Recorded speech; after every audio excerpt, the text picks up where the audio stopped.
সুপ্রিয় দর্শক, পৃথিবীর যে প্রান্ত থেকে আপনারা একজন বাংলার নিয়মিত আয়োজন ইসলামী সাওয়াল-ও-জবাব সরাসরি আয়োজন করছেন, সকলকে স্বাগত জানাচ্ছি। জীবন ঘনিষ্ঠ আপনাদের যে কোনো প্রশ্নের জবাব জানতে সরাসরি আয়োজনে ফোন করবেন, প্রশ্নের আপনার জবাব পাবেন ইনশাআল্লাহ।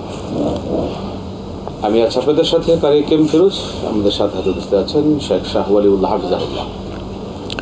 আসসালামু আলাইকুম ওয়া রাহমাতুল্লাহি ওয়া বারাকাতুহু। ওয়ালাইকুম সালাম ওয়া রাহমাতুল্লাহ। আহলান সালাম শেখ, মারহাবা বিকুম, বারাকাল্লাহ। আমরা আসছি ইনশাআল্লাহ আপনাদের কাছে দর্শকদের সরাসরি বিষয়গুলো জানানোর। প্রিয় দর্শক, আপনারা আমাদের একটা বিষয় সহযোগিতা করবেন। যারা লাইন পাচ্ছেন আপনি প্রশ্ন করবেন, টেলিভিশনের সাউন্ডটা বা ভলিউমটা কমিয়ে আপনি কথা বলবেন।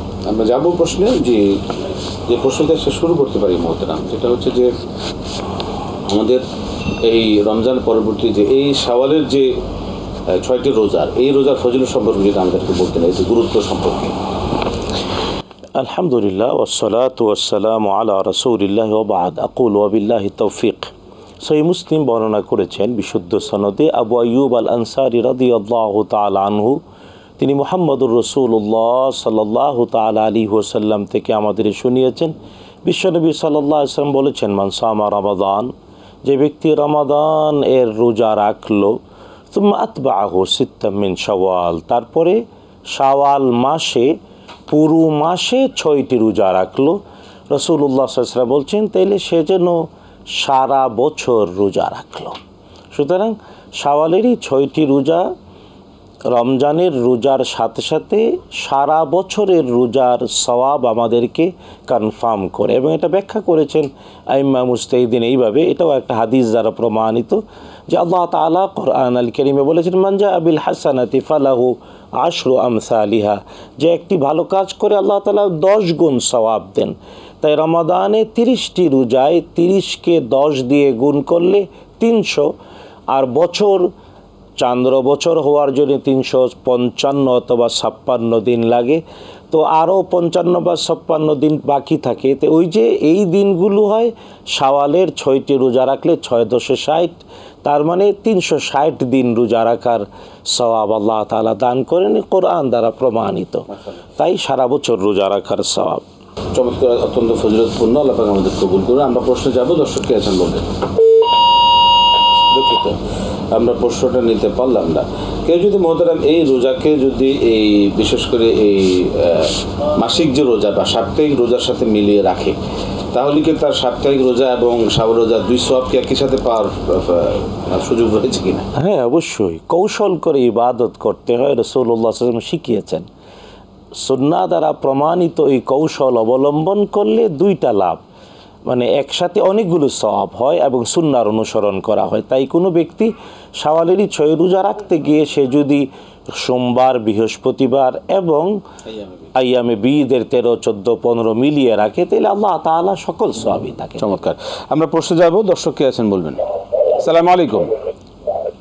ওয়ালাইকুম আসসালাম ওয়া রাহমাতুল্লাহি ওয়া বারাকাতুহু। আমি জানতে চাইছি যে তাকবীরাত তাহরিমা যে আল্লাহু আকবার বলে জায়নামাজে দাঁড়ালাম, দাঁড়ানোর পরে ইন্নিয়াত জাহাতু না করে আমি ইন্না সালাতি এটা পড়ে তারপরে আপনার বিসমিল্লাহির রহমানির রহিম বলে সূরা ফাতিহা শেষ করলাম। শেষ করার পর তারপরে আবার বিসমিল্লাহির রহমানির রহিম বলে তারপরে যে কোনো একটা সূরা শেষ করলাম। এটা ঠিক আছে কিনা, আমার না থাকলে কিভাবে শুরু করবো এটা। আর 2 নম্বর প্রশ্ন হচ্ছে যে গরমের দিনে এখন আমাদের কিছু আসে নাকি, এখন তো প্রচন্ড গরম, কোনো আমল করা যাবে কিনা? গরম কমার জন্য আমল। হ্যাঁ, গরম কমানো মানে এইভাবে তো গরমের দিনে আমল কিছু অবশ্যই থাকার কথা। এই জন্য আর কি আমি জানতে চাইছি আমল আছে কিনা, নবীজি কোনো আমল করছেন কিনা। জি, ধন্যবাদ।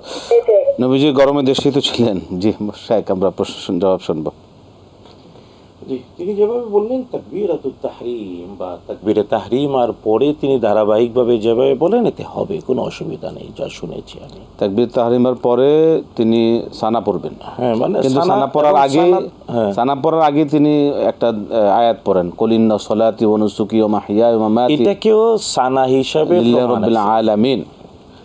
এই আয়াতটা সানা হিসাবে প্রমাণিত রয়েছে, এটা পড়া যেতে পারে। কারণ আমরা যেমন কেবল সুবহানাকা আল্লাহুম্মা বিহামদি এই সানাটাই পড়ি, কিন্তু রাসূলুল্লাহ সাল্লাল্লাহু আলাইহি ওয়াসাল্লাম এর মধ্যে পড়েছেন ইন্নী ওয়াজ্জাহতু ওয়াজহিয়া লিল্লাযী ফাতারাস সামাওয়াতি ওয়াল আরদা আমাদের ভিতরেই ওয়া মা আনা মিনাল মুশরিকিন। তাকবীরে তাহরিমার পরে, আমাদের দেশে ন্যাচারালি আমরা বলি তাকবীরে তাহরিমার আগে জায়নামাজের দোয়া, কিন্তু সুন্নাহ দ্বারা প্রমাণিত আল্লাহু আকবার বলার পরে, তাকবীরে তাহরিমার পরে সানা হিসেবে ইন্নী ওয়াজ্জাহতু ওয়াজহিয়া লিল্লাযী ফাতারাস সামাওয়াতি ওয়াল আরদা হানিফা ওয়া মা আনা মিনাল মুশরিকিন কুল ইন্না সলাতি ওয়া নুসুকি ওয়া মাহইয়ায়া ওয়া মামাতি লিল্লাহি। কোরআন আয়াত কিন্তু এটি, কিন্তু এটা সানা হিসেবে রাসূলুল্লাহ পড়েছেন। আরো পড়েছেন আল্লাহুম্মা বাঈদ বাইনি ওয়া বাইনা খাতায়ায়া কামা বা'আদতা বাইনাল মাশরিকি ওয়াল মাগরিব। এই লম্বা দোয়া পড়েছেন। গরমের জন্য কোনো আমল আছে কিনা? রাসূল সাল্লাল্লাহু আলাইহি ওয়াসাল্লাম এই সময় কি আমলগুলো করতেন? একটা বিখ্যাত হাদিস, রাসূলুল্লাহ সাল্লাল্লাহু আলাইহি ওয়াসাল্লাম বলেছেন প্রচন্ড গরমে নামাজ পড়ো। নামাজ তো নামাজ প্রচণ্ড গরমে নামাজ দুই ধরনের, একটা হলো সালাতুল ইস্তিসকার নামাজ, বৃষ্টি প্রার্থনার জন্য নামাজ। তো বৃষ্টি প্রার্থনার এই সালাত আমাদের দেশে আলহামদুলিল্লাহ শুরু হয়েছে, বাংলাদেশের মাঠে ময়দানে আলহামদুলিল্লাহ মুসলমানরা পড়ছেন, এটা সুন্নাহ দ্বারা প্রমাণিত। আগে আমরা নাতিশীতোষ্ণ ছিলাম বা একটু স্বাভাবিক আবহাওয়া ছিল, এই সুন্নাহটা পালন করা হতো না। আলহামদুলিল্লাহ এখন একটা আলোড়ন সৃষ্টি হয়েছে আলহামদুলিল্লাহ। তো প্রচণ্ড গরম বিশেষ আমল হলো সালাতুল ইস্তিসকা, এবং এর বাহিরেও আলাদাভাবে, কারণ হয়তো সালাতুল ইস্তিসকা কি জামাতবদ্ধভাবে জামাতবদ্ধভাবে, কেউ কি ব্যক্তিগতভাবে পড়তে পারেন? ব্যক্তিগতভাবে পড়া যায় না, এটা জামাতবদ্ধভাবে পড়াই হলো সম্মিলিতভাবে মাঠে গিয়ে ইমামের নেতৃত্বে সালাত করবে এবং সালাতের শেষে খুতবা দিয়ে একসাথে দোয়া। সেই জামাতে কি মহিলারা অংশগ্রহণ করার সুযোগ রয়েছে কিনা? আসলে মক্কা মদিনা এবং আরব দেশগুলোতে মহিলারাও করেন, বাংলাদেশে এই পরিবেশটা এখনো হয়ে ওঠেনি। বাংলাদেশে এখনো এই চর্চাটা কম, হয়তো এক সময় হবে ইনশাআল্লাহ। এই সালাতুল ইস্তিসকার জন্য কি কোনো প্যান্ডেল ট্যান্ডেল করার না, খোলা আকাশের নিচে নিয়মটা হলো, সুন্নাহটা হলো খোলা আকাশের নিচে। কোনো প্যান্ডেল বা কোনো ছাউনি ব্যবহার করা যাবে না? না, ছাউনি ছাড়া খোলা আকাশের নিচে রোদে পড়তে হবে, পরে এসে এটাই সুন্নাহ। এভাবে শিখিয়েছেন রাসূলুল্লাহ সাল্লাল্লাহু আলাইহি ওয়াসাল্লাম। সালাতুল ইস্তিসকা পড়েছেন যে জায়গায়, এখন ওই জায়গাটা চিহ্নিত, মানে গামামা, মসজিদুল গামামা বলা হয় যে জায়গাটা, ঠিক ওখানে মসজিদে নববীর পশ্চিম প্রান্তে, মসজিদ নববী থেকে পশ্চিম প্রান্তে, বাকি থেকে পশ্চিম প্রান্তে, পশ্চিম দিকে আগালে কর্নারে এখনো আছে মসজিদুল গামামা। সুতরাং মসজিদ পরবর্তীতে বানানো হয়েছে, কিন্তু এটা খোলা মাঠ। খোলা মাঠে রাসূলুল্লাহ সাল্লাল্লাহু আলাইহি ওয়াসাল্লাম ঈদের নামাজ এবং সালাতুল ইস্তিসকা পড়েছেন। তো এর বাহিরে আপনি যেটা বললেন, ব্যক্তিগতভাবে আল্লাহর কাছে সাহায্য চেয়ে তওবা করে, কারণ তওবা করার জন্য নামাজ পড়া সুন্নাহ দ্বারা প্রমাণিত। আর আকাশের বৃষ্টি বন্ধ হয়ে যায়, পরিবেশের বিপর্যয় তৈরি হয় পাপের কারণে, কারণ মানব গোষ্ঠী বা মানুষেরা পাপ এমন করে যে পাপ হতে হতে হতে পাপটা আকাশ পর্যন্ত ভরে যায়। মানুষের হাতের কামাইয়ের কারণে জলের স্থলে আজ বিপর্যয়। শুধু তাই না, পাপ কি পরিমাণ বেড়েছে, আজ আমাদের সমাজেও একজন সচেতন মানুষ হলে, একজন সুস্থ বিবেক সম্পন্ন মানুষ হলে সে বুঝতে পারে পাপ কিভাবে বেড়েছে। পাপ যে শুধুমাত্র ব্যক্তিগত পাপ হল, যে আমরা যে দুর্নীতি করছি সেটা একটা পাপ, অত্যাচার, এই দ্রব্যমূল্যের ঊর্ধ্বগতি, এটাও একটা এক ধরনের পাপ। মানুষকে কোথাও ন্যায় বিচার নাই, সব জায়গায় জুলুম, অনাচার, যে যেভাবে ক্ষমতা, যেইনি ক্ষমতা পান তিনি ক্ষমতাকে এত বেশি ব্যবহার করেন যে ভুলে যান একদিন একে অপরের জমি দখল করা, তাকে জুলুম করা, প্রেসার করা, বিভিন্ন হাজার রকমের। আসলে আল্লাহ পাক আমাদের হেফাজত করুন। মানে আলাদাভাবে তওবার নামাজ পড়বে, ইস্তিগফার করবে, এবং আল্লাহ তাআলা সূরাতু নূহ 71 নম্বর সূরাতে নূহ আলাইহিস সালামের ভাষায় জানিয়ে দিয়েছেন, ওয়াকুল তাস্তাগফিরু রাব্বাকুম ইন্নাহু কানা গাফফারা। বেশি বেশি ইস্তিগফার করো, তওবা করো, তাহলে আল্লাহ তাআলাকে ক্ষমাশীল হিসেবে পাবে। শুধু তাই না, ইউরসিলিস সামা আলাইকুম মিদরারা, আল্লাহ তাআলা আকাশ থেকে প্রয়োজন মাফিক বৃষ্টি দেবেন। এবং রাসূলুল্লাহ সাল্লাল্লাহু আলাইহি ওয়াসাল্লাম বলেছেন, যদি সমাজের মানুষেরা ভালো হয়ে যায় তাহলে দিনে আল্লাহ তাআলা সূর্যের উত্তাপ দেবেন আর রাতে দেবেন বৃষ্টির পানি। সুবহানাল্লাহ। এটা রাসূল স্পষ্ট করে বলে দিয়েছেন, দিনে হবে আলোক উজ্জ্বল, রাতে হবে বৃষ্টি, আর এতে হবে পরিবেশের সুন্দর বাস্তব। চমৎকার, সুবহানাল্লাহ। আল্লাহ পাক আমাদের কবুল করুন। আমরা প্রশ্ন নিচ্ছি, দর্শক কে আছেন বলবেন। আসসালামু আলাইকুম। আসসালামু আলাইকুম। জি, আপনি আপনার টেলিভিশনের ভলিউমটা কমিয়ে প্রশ্ন বলুন। জি বলবেন। হ্যালো, আসসালামু আলাইকুম। ওয়ালাইকুম সালাম রহমতুল্লাহ। আমার একটা প্রশ্ন যে ওই আমাদের মসজিদের সেক্রেটারি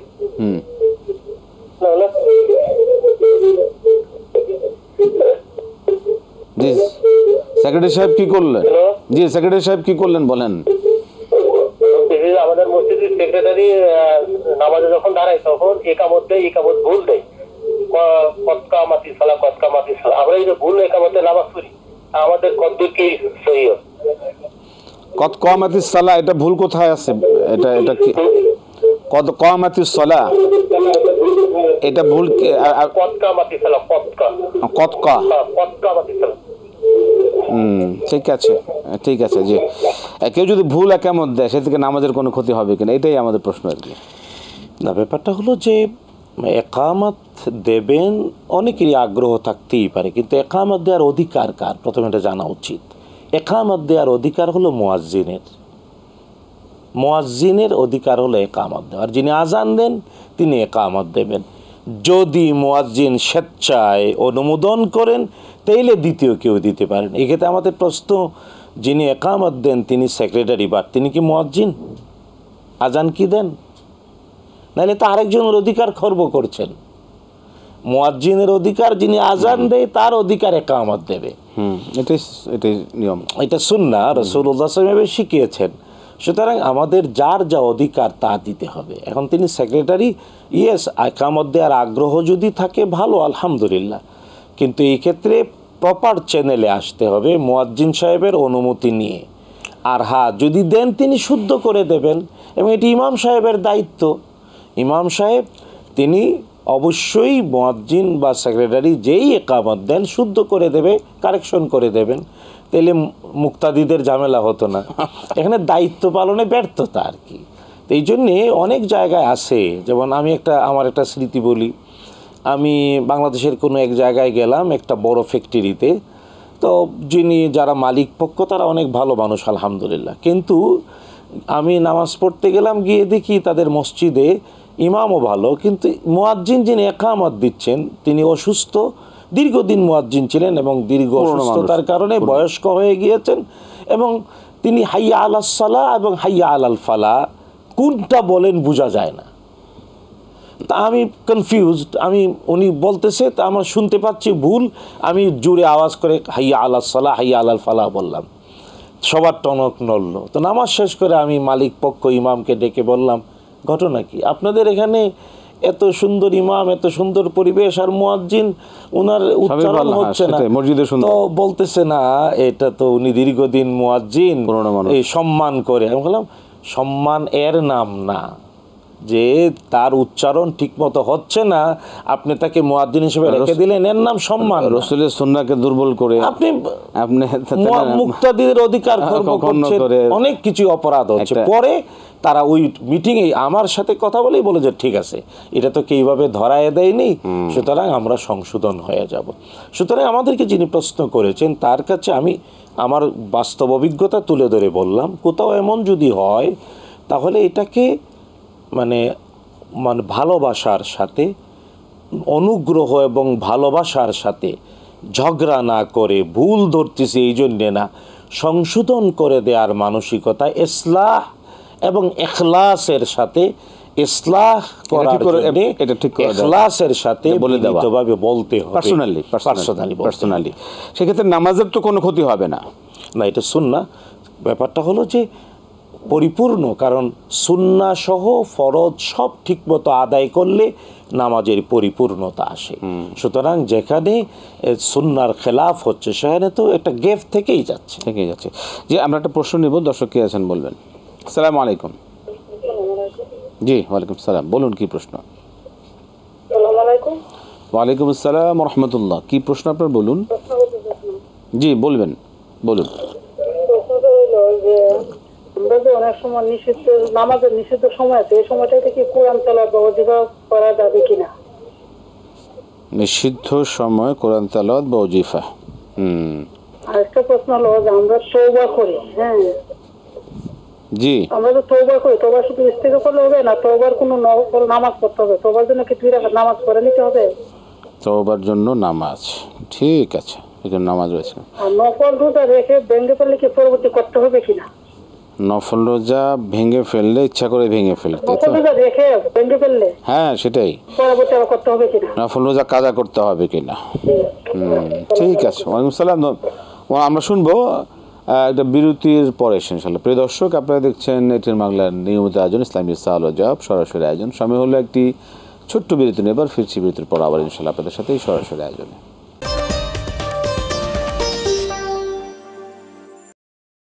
আসসালামু আলাইকুম রহমতুল্লাহি ওয়া বারাকাতুহু। প্রিয় দর্শক, ফিরে এলাম বিরতির পর এটিএন বাংলার আমাদের সকলের জন্য নিয়মিত আয়োজন ইসলামী সাওয়াল ও জবাব, সরাসরি আয়োজন। আমরা বিরতির আগে যে প্রশ্ন শুনছিলাম, নিষিদ্ধ নামাজের জন্য যে নিষিদ্ধ সময় রয়েছে, সূর্যোদয় সূর্যাস্ত সহ, এই সময় কি কোরআন তেলাওয়াত এবং অন্যান্য ওয়াজিফাগুলো করা যাবে কিনা? করা যাবে, কোনো অসুবিধা নেই, করা যাবে, সমস্যা নেই। তাওবা করা যাবে। ওয়াজিফা, এবং ওয়াজিফা আপনি কি পড়ছেন একটু খেয়াল করে, কারণ ওয়াজিফার নামে আমাদের সমাজে অনেক ভুল জিনিসও, মন গড়া অনেক জিনিসও আছে। ওয়াজিফা মানে নির্দিষ্ট জিকির আযকার, সুন্নাহ প্রমাণিত নির্দিষ্ট জিকির আযকার, এগুলো একটু ফরক করে নেবেন, এগুলি যাচাই বাছাই করে সহিহ সুন্নাহ মতন যেন দলিল ভিত্তিক পড়া হয়। তওবার জন্য কি, তওবার ইস্তেগফার তো আমরা করে থাকি, সেক্ষেত্রে কোনো নামাজ কি এর জন্য রয়েছে কিনা বা পড়তে হবে কিনা? একটু আগেও বললাম যে সুন্নাহ দ্বারা প্রমাণিত তওবার জন্য নামাজ পড়াটা সুন্নায় রয়েছে। রাসূলুল্লাহ সালাতুত তওবা, যে ব্যক্তি তওবা করবে সে 2 রাকাত নামাজও পড়বে তওবার, যে কোনো পাপের জন্য বা যে কোনো বিষয়ের জন্য, সেটাকে মানে 2 রাকাত করে, হ্যাঁ 2 রাকাত, এটা সুন্নাত নিয়ত করে পড়বে, মানে এটা সুন্নায় প্রমাণিত অতিরিক্ত নামাজ, নফল নামাজ হিসেবে। নফল রোজা যদি কেউ রেখে ভেঙে ফেলে, তার জন্য কি কাজা আদায় করতে হবে কিনা? এটা জিনিস হলো, ব্যক্তি যখন রোজা শুরু করে দিল, অর্থাৎ নিয়ত করলো এবং সুহুর খেয়ে ফজর হয়ে গেল, এটা পালন করা তার উপরে বাধ্যতামূলক ছিল। নফল কিন্তু নিজের উপর বাধ্যতামূলক করে নিল। তবে হ্যাঁ, শরীয়তের গ্রহণযোগ্য কোনো কারণে যদি তা ভেঙে ফেলে, তাহলে এটা পরে আবার কাজা করে নেবে, করতে হবে। জি, আমরা প্রশ্ন নিচ্ছি, দর্শক আছেন, কে বলবেন? আসসালামু আলাইকুম। আসসালামু আলাইকুম। ওয়ালাইকুম আসসালাম। জি বলবেন। হুজুর, আমার দুটো প্রশ্ন আছে। আমার সাত ভাইয়ের কোনো সন্তান নাই, বউ ছেলে মেয়ে কেউ নাই, সে মারা গেছে। এখন 7 ভাইয়ের সম্পত্তি কি আমরা পাবো? সৎ ভাইয়ের কেউ নাই, সন্তান কেউ নাই, ওনার বউ সন্তান কেউ নাই, ওনার ওয়াইফও নাই। আচ্ছা, ওনার সম্পত্তি আপনার পাবেন কিনা? ঠিক আছে জান্নাত। জি মোহতারাম, সৎ ভাইয়ের কেউ নাই না। এখন আমার একটা প্রশ্ন শরীয়ত বলে জানার জন্যে, সৎ ভাই বেঁচে নাই, তার ছেলে মেয়ে নাই, সম্পত্তি পাবেন, কিন্তু প্রশ্ন হলো তিনি বেঁচে থাকা অবস্থায় তার অধিকার আদায় করেছিলেন কিনা। এটা একটা ব্যাপক প্রশ্ন। আমরা অনেকেই সম্পত্তি পাওয়া না পাওয়ার ব্যাপারে যতটা সচেতন, কিন্তু বেঁচে থাকা অবস্থায় তার অধিকার আদায়ের ব্যাপারে ততটাই অবহেলা। ভাই বোনের অধিকার, ভাই বোনের সম্পর্ক, মানে সম্পত্তি আল্লাহ তো দিয়েই দিয়েছেন, এটা কেউ আলহামদুলিল্লাহ এটা কেউ বাধা দিতে পারবে না। এবং আরও সৌভাগ্য যে বাংলাদেশে সরকারিভাবে ইসলামের উত্তরাধিকার আইনটা কার্যকর আছে, সুতরাং সরকারি আইন এবং আমাদের ইসলামিক শরিয়ার আইন বাংলাদেশে একই জিনিস। সুতরাং আমরা আলেম ওলামারা যেভাবে কথা বলবো, আদালতে চর্চা করেন, প্র্যাকটিস করেন অ্যাডভোকেট, তিনিও একই কথা বলবেন, একই বিধান। সুতরাং সৎ ভাই মানে সৎ ভাই 2 ভাবে হয়। সৎ ভাই এক বাবা মা 2 সৎ ভাই, বৈমাত্রেয়, বৈমাত্রেয় এবং বৈপিত্রীয়। বৈপিত্রীয় মানে মা এক বাপ দুই, এই দুই অবস্থাতেই ভাইয়ের যদি সন্তান সন্ততি না থাকে সম্পত্তি বোনরা পাবে, এটা সুস্পষ্ট। কিন্তু ভাই বেঁচে থাকা অবস্থায় তার অধিকার কতটুকু আদায় করা হয় এটা আমাদের সবার জানা উচিত, বলা উচিত। সুতরাং আমি প্রশ্নের জবাব দিলাম, কিন্তু সবার কাছে এই জিনিসটা আগে থেকে খেয়াল রাখা উচিত যে আমরা সম্পত্তির জন্য যতটা লালায়িত, ঠিক ততটাই তার অধিকার আদায়ের ব্যাপারেও সতর্ক আর সচেতন থাকতে হবে। আমরা প্রশ্ন নেব, দর্শককে আছেন বলবেন। আসসালামু আলাইকুম। ওয়ালাইকুম আসসালাম। জি, আমার প্রথম প্রশ্ন হলো, ফজরের নামাজের আজানটা অনেক সময় ঘুমের কারণে আমি মুয়াজ্জিনের সাথে উত্তরটা দিতে পারি না, সেই ক্ষেত্রে কি আমি যখন উঠবো, উজু করার পরে কি আমি দরুদ শরীফ পড়ে আজানের উত্তরটা দিতে পারবো, নাকি যেহেতু আমি মুয়াজ্জিনের সাথে উত্তর দিতে পারি না সেই ক্ষেত্রে কি আমি আর দিব না, নাকি দিতে হবে, এটা একটু জানাবে।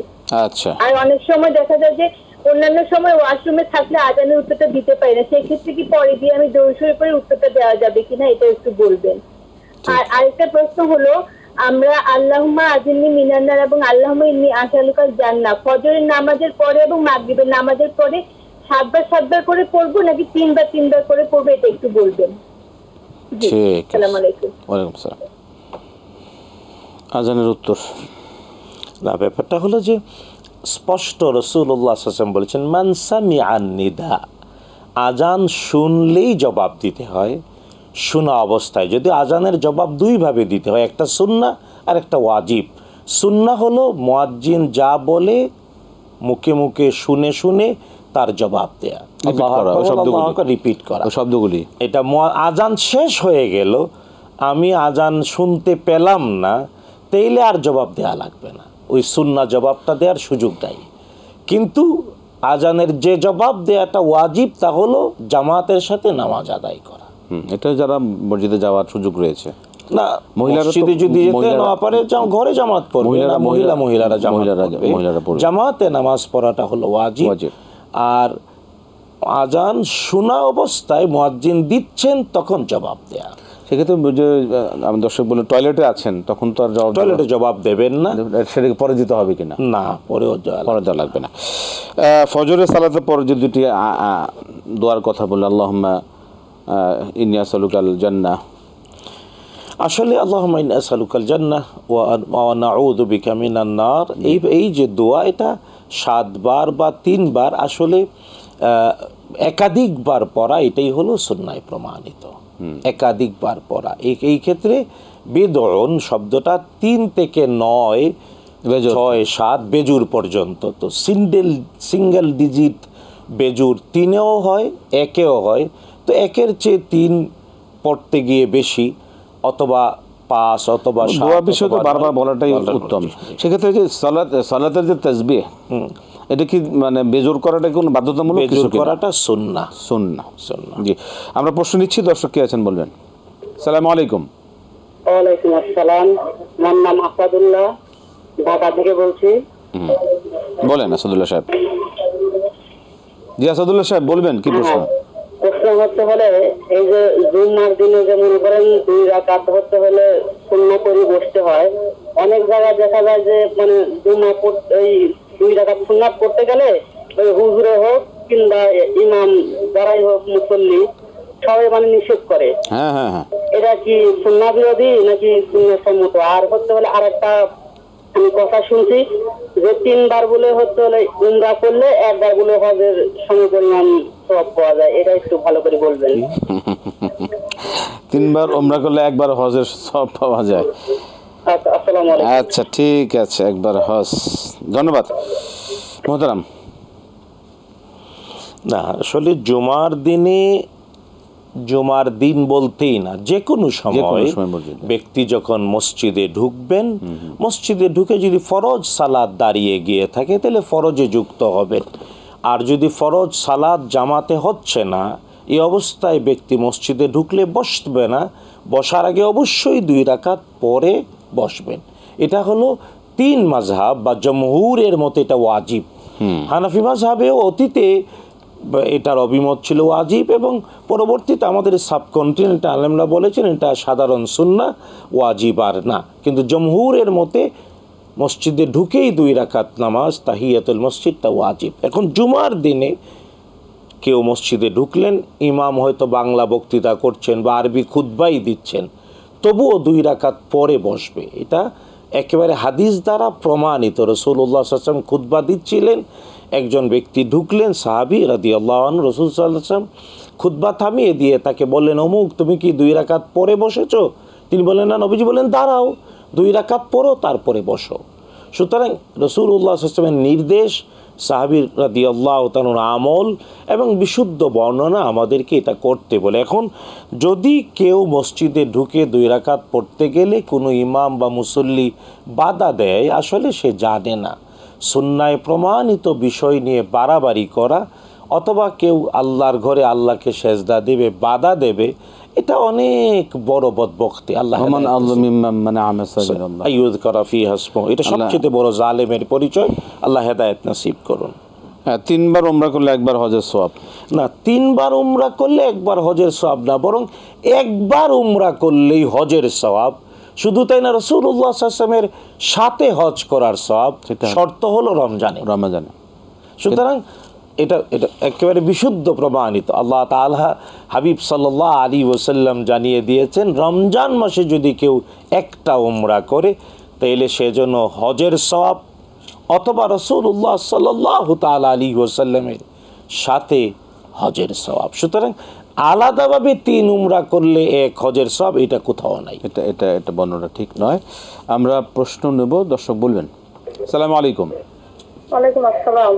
জি, আমি দোয়া এবং আপনাদের ডিগ্রির জন্য রাহে বেলাত এবং হিজতুল মুসলিম ফলো করতেছি, এবং সকাল সন্ধ্যার দোয়াটা আমি ফজরের নামাজের সালাম ফিরানোর পরে পড়ি এবং আসরের পরে পড়তেছি, ঠিক আছে কিনা? আর একটা প্রশ্ন, আমি সাইদুল ইস্তেগফার ফজর নামাজের পরে এবং হাত তুলে দোয়া করার আগে পড়ি, এবং আসরেও ওই অবস্থা সালামের পরে হাত তুলে দোয়া করার আগে পড়তেছি। আর রাত্রে ঘুমানোর সময় 3 বার করে দরুদ শরীফ থেকে এবং আরো দোয়াগুলি পড়ে তার সাথে দরুদ শরীফ 3 বার করতেছি। এটা ঠিক আছে কিনা? ঠিক আছে। আসসালামু আলাইকুম।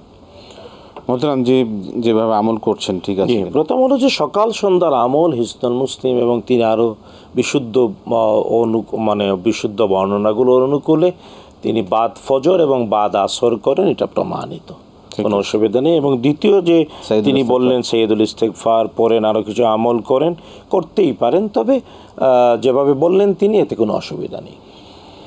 দরুদ রাতে 3 বার দরুদ পড়েন, অন্যান্য দোয়া পড়েন, মানে কেবল 3 বার না, বরং বারবার পড়া উচিত। এই ক্ষেত্রে নাসাইয়ের বিশুদ্ধ বর্ণনা, উবাই ইবনে কাব রাদিয়াল্লাহু তাআলা আনহু, রাসূলুল্লাহ সাল্লাল্লাহু আলাইহি ওয়াসাল্লামের বিখ্যাত ওহী লেখক সাহাবী ওমর ইবনুল খাত্তাব রাদিয়াল্লাহু তাআলা, যাকে মসজিদে নববীতে তারাবির ইমাম নিযুক্ত করেছিলেন, তিনি রাসূলুল্লাহ সাল্লাল্লাহু আলাইহি ওয়াসাল্লামকে প্রশ্ন করলেন, ইয়া রাসূলুল্লাহ সাল্লাল্লাহু আলাইহি ওয়াসাল্লাম, আমি চাই আমার সকল দোয়াই আল্লাহর কাছে কবুল হোক। রাসূল সাল্লাল্লাহু আলাইহি ওয়াসাল্লাম বললেন, তাহলে হে উবাই, কাবের পুত্র, তুমি দুরুদ পড়ো। তিনি বলেন, ইয়া রাসূলুল্লাহ সাল্লাল্লাহু আলাইহি ওয়াসাল্লাম, তাহলে আমি আমার মোনাজাতের বা দোয়ার 4 ভাগের 1 অংশ শুধু দুরুদ পড়ব, চলবে কিনা? রাসূলুল্লাহ সাল্লাল্লাহু আলাইহি ওয়াসাল্লাম দ্বিতীয়বার বললেন, উবাই ইবনে কাব, আরও একটু দুরুদ বাড়িয়ে দাও। তো দ্বিতীয়বার রাসূলুল্লাহ সাল্লাল্লাহু আলাইহি ওয়াসাল্লামের কথা শুনে উবাই ইবনে কাব রাদিয়াল্লাহু তাআলা, হে রাসূল সাল্লাল্লাহু আলাইহি ওয়াসাল্লাম, তাহলে আমি আমার দোয়ার 4 ভাগের 1 ভাগ না, বরং 4 ভাগের 2 ভাগ বা অর্ধেকটাই দুরুদ পড়ব, চলবে কিনা? রাসূলুল্লাহ সাল্লাল্লাহু আলাইহি ওয়াসাল্লাম তৃতীয়বার আবার বললেন, হে উবাই ইবনে কাব, দুরুদ আরেকটু বাড়িয়ে দাও। সুবহানাল্লাহ। এবার উবাই ইবনে কাব রাদিয়াল্লাহু তাআলা বলেন, হে রাসূল সাল্লাল্লাহু আলাইহি ওয়াসাল্লাম, তাহলে আমি আমার মোনাজাত বা দোয়ার 4 ভাগের 3 অংশই শুধু দুরুদ পড়ব, চলবে কিনা? রাসূলুল্লাহ সাল্লাল্লাহু আলাইহি ওয়াসাল্লাম আবার বললেন, হে উবাই ইবনে কাব, যদি চাও তোমার সব দোয়াই কবুল হোক, তাহলে দুরুদ আরও একটু বাড়িয়ে দাও। তখন সর্বশেষ উবাই ইবনে কাব রাদিয়াল্লাহু তাআলা বললেন, হে রাসূল সাল্লাল্লাহু আলাইহি ওয়াসাল্লাম, আমি দোয়া মোনাজাতে আর কিছুই বলবো না, শুধু দুরুদ পড়ব। রাসূল সাল্লাল্লাহু আলাইহি ওয়াসাল্লাম বললেন, তাহলে শুনো, ইদান তাইলে তুমি যদি তাই করতে পারো যে দুয়ার পুরাটাই শুধু দুরুদ পড়ো, তাহলে আল্লাহ সুবহানাহু ওয়া তাআলা তোমার সকল দুশ্চিন্তা গুছিয়ে দেবেন, তোমার সকল পাপ ক্ষমা করে দেবেন। সাল্লাল্লাহু আলাইহি ওয়াসাল্লাম। সুতরাং বেশি বেশি দুরুদ পড়ার চেষ্টা সাল্লাল্লাহু করা আলাইহি উচিত। ওয়াসাল্লাম। আমরা প্রশ্ন নিচ্ছি, জি দর্শক বলবেন। আসসালামু আলাইকুম। জি বলবেন, কি প্রশ্ন? হুজুর, আমাদের ভিতরে যদি নামাজ নষ্ট হয়, ওযু নষ্ট হয়, তাহলে তখন আমাদের করণীয় কি? ঠিক আছে, ধন্যবাদ। জামাতের ভিতরে যদি কারো অজু নষ্ট হয়, তাহলে সুন্নায় বাস্তব শিখানো আমল হলো সে বাম হাত দিয়ে তার নাকের মধ্যে ধরবে, ধরে ঘুরে দাঁড়াবে। সফে দাঁড়াইছে, সফে প্রথম কাতার, দ্বিতীয় কাতার, তৃতীয় কাতার, যে কাতারেই হোক না কেন, ব্যক্তি এইভাবে বাম হাত দিয়ে নাকে ধরবে, ধরে ঘুরে দাঁড়াবে। তো ঘুরে দাঁড়ালে যে যার সামনে পড়বে সে দেখবে যে উনি ঘুরে দাঁড়িয়েছেন, তো যিনি পিছনে তিনি চলে আসবেন তার জায়গায়, আর তার জন্য যাওয়ার রাস্তা তৈরি হয়ে যাবে। এই অবস্থায় সে বের হবে, সফ থেকে বেরিয়ে গিয়ে কথা না বলে অজু করবে, অজু করে এসে আবার ইমামের সাথে নামাজে যুক্ত হয়ে যাবে। যদি এর মধ্যে রুকু মিস হয়ে যায় তাইলে আরেকটা রাকাত সে পড়বে, আর যদি এর মধ্যে অজু করে এসে রুকু আগেই সে যুক্ত হয়ে যায় তাহলে নামাজ কন্টিনিউ হবে। যদি এসে যে নামাজ শেষ হয়ে গেল, 2 রাকাত পড়েছে, তাহলে সে 2 রাকাত আদায় করবে? হ্যাঁ, যতটুকু পড়েছে বাকি অংশ যদি শর্ত হলো কথা বলবে না, কোনো কথা বলতে, অন্য কোনো কাজে সে এঙ্গেজ হতে পারবে না। জি, আমরা প্রশ্ন নিচ্ছি দর্শক। আসসালামু আলাইকুম। আসসালামু আলাইকুম। হ্যাঁ, প্রশ্ন কর। জি বলেন। আসসালামু আলাইকুম। ওয়ালাইকুম সালাম ওয়া রাহমাতুল্লাহ। বলুন, কি প্রশ্ন? প্রশ্ন হচ্ছে, আমার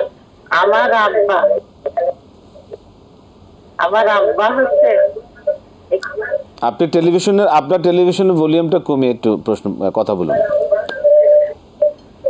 আমার আব্বা একটা বিয়ে করেছেন, তা সেই মহিলার তালাক হয়নি। তা আমরা অনেক বুঝাচ্ছি, কিন্তু উনি অনেক রকমের দেখাচ্ছেন যে না, মানে তালাক তৈরি করছেন, তালাক তৈরি করছেন। তা এটা আমরা কি করতে পারি? মানে উনি তালাক দিতে চাচ্ছেন? না, তালাক দিতে চাচ্ছেন না, মানে জাল তালাক তৈরি করছে, করে এটা করছে, দেখাচ্ছে। বুঝলাম না, তালাক কি উনি নিজে নিতে চাচ্ছেন না আপনার? দিতে চাচ্ছেন না। ও, চাচ্ছেন না, তালাক চাচ্ছেন না উনি? না, আপনারা চাচ্ছেন? না, দিতে চাচ্ছেন না, কিন্তু বিয়েটা হয়নি, আমরা এইটা জানি। মানে আমি তালাক দেয়নি, তার প্রথম স্বামী তালাক দেয়নি। তাই এটা কি করার আছে? ও আচ্ছা, ঠিক আছে। এটা আপনারা কি, এটা কি শরীয়তের কি বিধান রয়েছে এটা, তাই তো? শরীয়তের বিধান কি? ধন্যবাদ। আমরা কি করতে পারি? আরেকটা প্রশ্ন আছে। জি বলবেন। আরেকটা প্রশ্ন, আমার একটা ছেলে হচ্ছে প্রতিবন্ধী। তা ওই সমাজ সেবাই আমরা প্রতিবন্ধী ওই যে কাজ করার জন্য চেষ্টা করছি, এই 2-3 বছর ধরে চেষ্টা করছি, কিন্তু তারা টাকা না হলে করে দেবে না। তা এখন এই অবস্থা আমরা কি করতে পারি? প্রতিবন্ধী থেকেও আমরা মানে প্রতিবন্ধীর কাছ থেকে আমরা ঘুষ নেওয়ার জন্য আল্লাহ মুক্ত হতে পারলাম না। কোন এই জালেমদেরকে আল্লাহ হেদায়েত করুন। শেখ কি জবাব দিবেন? আচ্ছা, প্রথম হলো তিনি যে মাসালা জানতে চেয়েছেন যে তার বাবা বিয়ে করেছেন এমন মহিলা, যে মহিলার প্রথম স্বামী বিশুদ্ধভাবে তালাক দিয়েছে বলে প্রমাণ নাই, বরং তাদের কথা হলো যে প্রথম স্বামী তালাক ঠিকমতো দেয়নি, তার বাবা জাল তালাক তৈরি করেছেন এবং মহিলাকে বিয়ে করেছেন। তো আসলে যদি কোনোভাবে এটা সত্যিই হয় যে প্রথম স্বামীর পক্ষ থেকে তালাক শরী বাস্তবতায় হয় নাই আর অন্য জায়গায় বিয়ে, তাহলে বিয়েটা হারাম, বিয়ে হয় নাই। এটা হলো শরী সিদ্ধান্ত। কিন্তু এর পাশাপাশি আরেকটা কথা যিনি প্রশ্ন করলেন, তার প্রশ্নে তিনি বললেন বাবা বিয়ে করেছে, বললেন ওই মহিলা। আসলে আপনার বাবা যদি সত্যিই তার বিবাহ প্রয়োজন হয়ে থাকে আর তিনি করে থাকেন, বাবা যে নারীকে বিয়ে করেন সন্তানদের কাছে ওই মহিলা থাকে না, মা হয়ে যায়, মা হিসেবে তার। তো প্রশ্নের ভাষাতেই বোঝা যায় গেঞ্জাম আছে। তো এই যে সন্তান তার পিতার সাথে, পিতা হয়তো একটু বিবাহ করতে চাচ্ছে, যদি শরীয়তের অনুকূলে এবং সত্যি বাস্তবতায় বাবার বিবাহের প্রয়োজন হয়, বাচ্চাদের উচিত সহযোগিতা করা। কিন্তু মানে তিনি একজন মহিলা, তিনি যেভাবে প্রশ্ন করলেন, মহিলার প্রতি মহিলার আক্রোশ প্রমাণ হয়ে গেল, যে তিনি বললেন বাবা বিয়ে করেছে ওই মহিলা, মানে ভাষাতেই তো বোঝা যায় এই আক্রোশ, এই যে বিদ্বেষ, তো এটাতে কবিরা গুনাহ হচ্ছে, বাবার সাথে শত্রুতা হচ্ছে। মানে বাবা ভুল করতে পারে, সন্তান হিসাবে মুরব্বী হিসাবে আগাবে, সন্তানই মুরব্বী হয়ে বাবার ভুলটা সংশোধনের চেষ্টা করবে, কিন্তু ওই বাবার অধিকারটা নিশ্চিত রেখে। এটা বাবা যদি বিয়ে করে থাকেন, তিনি অন্যায় কিছু করেননি, তার অধিকার রয়েছে, শরীয়ত সম্মতভাবে এটাকে বৈধ বলা হয়ে থাকে। সেক্ষেত্রে বিয়ে যদি না হয়ে থাকে, সেটা যাচাই বাছাইয়ের বিষয় রয়েছে। কিন্তু আমি বিনীতভাবে বলি, এটা আমাদের একটা সামাজিক রোগে প্রমাণ, এটা বাবার কোনো অন্যায় না, বা ওই ভদ্র মহিলা। কিন্তু প্রশ্নকারিনী যে ল্যাঙ্গুয়েজে বললেন, এটা ইঙ্গিত করে যে এখানে হতে পারে না, বরং বাবা যদি ভুল করে থাকে, বাবাকে কবিরা গুনাহ থেকে বাঁচান, নিজেরাও কবিরা গুনাহ থেকে বাঁচান, এটা হলো আমাদের অনুরোধ। আর প্রয়োজনে বাবাকে সহযোগিতা করা যেতে পারে, যে আপনি যেটা করেছেন সেটা শরীয়সম্মতভাবে আপনি করবেন, সেই ক্ষেত্রে আমরা সহযোগিতা করব, উচিত তাই সন্তানদের উচিত। আপনি সেটাই বললেন যে শরীয়ত আমাদেরকে সেটা উদ্বুদ্ধ করে। আমি আমাদের পরিচিত এমন আছে যে বয়স্ক মুরব্বী, ওনার স্ত্রী ইন্তেকাল করেছেন, আল্লাহ ক্ষমা করে দিন, এরকম অনেকেই রয়েছে, অনেক, কিন্তু মানে ওনাকে এখন খেদমত করার মতো তো কেউ নাই, কারণ পুত্রবধূরা সব উচ্চ শিক্ষিতা, যার যার মতো। এবং এমন হয়েছে যে ভদ্রলোক মানে বাথরুমে কয়েক ঘন্টা পড়েছিলেন, পরে যখন এই ভদ্রলোক একটা বিয়ে করেছেন, তখন দেখা গেল যে মাশাআল্লাহ ওই নতুন ওনার স্ত্রী তাকে যে সেবা দিচ্ছে, তিনি মাশাআল্লাহ একটু সুন্দর তরতর হয়ে উঠছে, কিন্তু বাচ্চারা মেনে নিচ্ছে না। তো এই যে মানে বাবার প্রয়োজনেই তার একজন জীবন সঙ্গী বাবাকে অ্যাসিস্ট করার জন্য, এটা তো বাবাকেই সহযোগিতা করা, কিন্তু বাচ্চারা অনেক সময় এটা মেনে নিতে চায় না, এবং এতে বরং সমাজে অনেক খারাপ পরিণতি তৈরি হয়। এই ক্ষেত্রে সমন্বয় করা এটা ঠিক।